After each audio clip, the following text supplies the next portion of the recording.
man, your next comic. Fuck, man, your next comic. He'll be performing at the San Francisco International Comedy Competition. Please make it very loud for Caleb Lush.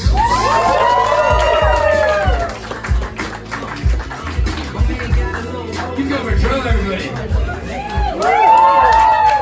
How are you feeling? You guys having fun? Yeah. All right. How do we feel about weddings? Yeah, right? Right? Remember that when you get married. People don't care about your wedding. I just got... You ever go to a wedding and you just don't buy it? You know what I mean? You ever go to a wedding and you're sitting in the audience, you're like, I don't think they're gonna make it at all. This is feeling very arrogant. You're very sure of yourselves. You should say you're gonna try your best, is what you should be saying. Like, I went to this wedding and there's all these signs about like, oh, you're the chosen one. Love forever. You know, it's like a bunch of signs that just sounded like subtitles to kung fu movies. You know what I mean? Like, if I ever get married, I'm gonna have the most pragmatic signs you could possibly have. When you show up to my wedding, it's just gonna be like, this was the logical next step for us.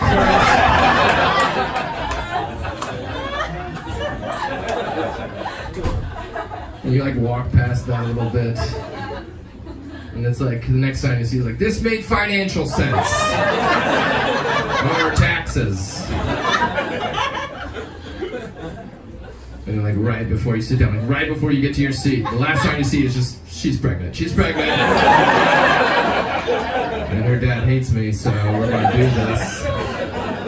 The last one I went to was it was not great because it was like the pastor was like, there was a pastor first off, it was never a good sign, but it was like he was like really weirdly religious the whole time. Like, is anyone here like weirdly religious? Anyone? Yeah, I don't even know what I believe. But it was weird. It was like, and he was talking about the Bible a lot, which is fine, you do that at weddings, but he was picking like the wrong parts of the Bible. He was picking like the old school shit. Like not the lovey-dovey stuff, like the man, God made a man, and then got bored and like made a woman, gave it to the man stuff, you know? And we all felt like how you feel right now, like, what the fuck? I love my mom. What are you talking? This feels disrespectful at best. And I figured it out. I was like, I wonder why he's doing this. But I think he didn't even know my friends at all that were getting married. I think he just had his own gay son in the back of the wedding, and he just was talking directly to him the whole time. He's like, I'm really honored to be here for this wedding between a man and a woman. Bobby.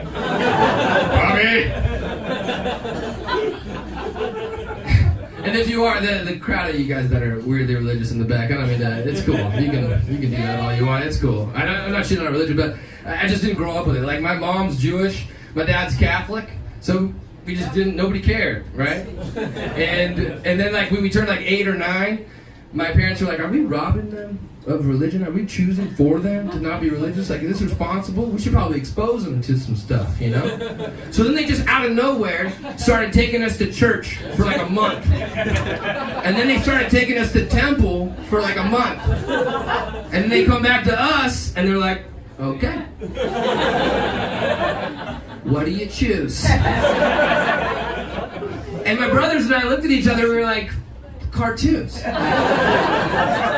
You act like there isn't a door number 3 where nothing changes and we just watch cartoons? Yeah, that's relatable to me. That's what I want to do.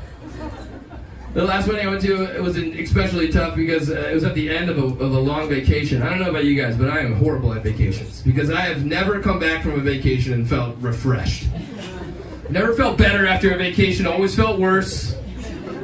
Whenever I hear somebody at work like, oh, I'm really burnt out, I could use a vacation, I'm always like, why would you want to fuck your life up like that? You're in a routine, stick in the routine, you know? Because when I go on vacation, all I do is just drink like a psychopath.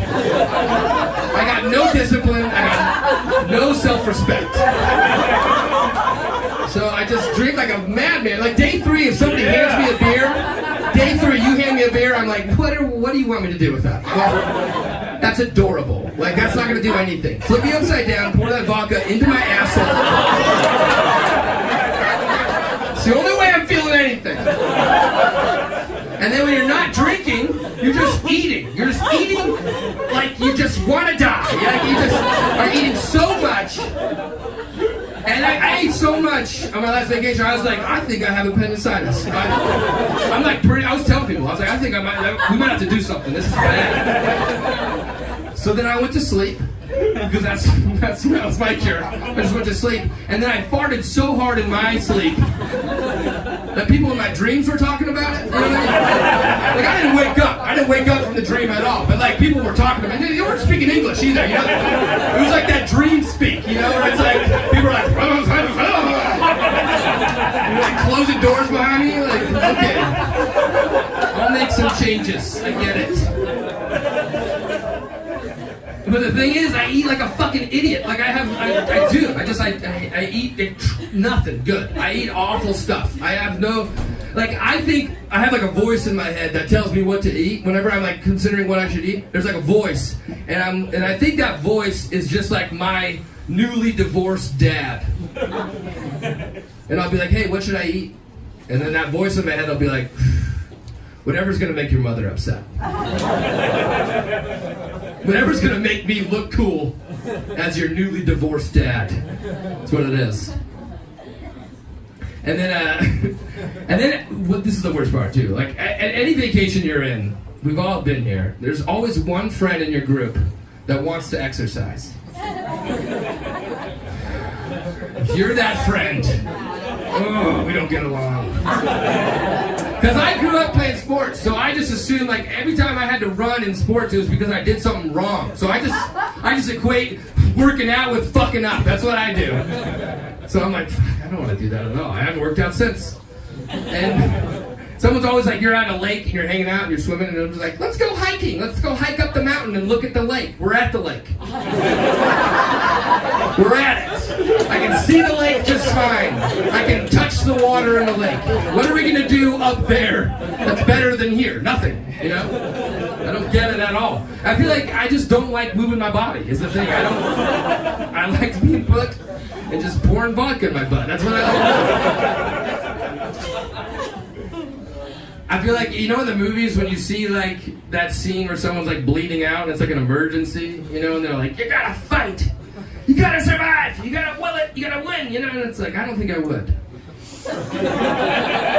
Honestly, I don't think I would. I think the second I got cold and tired, I'd be like, you know what? I'm just gonna go ahead and die. You know? This feels like a whole big thing, and I don't want to be involved in it, to be honest. You know, I like hospitals. I heard this is like $10,000. I don't have that. I don't like needles. Maybe you can just cover me with a blanket. You know, maybe jack me off one more time. That'd be nice. And then my brother would be in the ambulance with me, and he'd be like, "What? No." And then I'd die, and then he'd have to live with that for the rest of his life. You guys, I'm Caleb. Have a good rest of the night.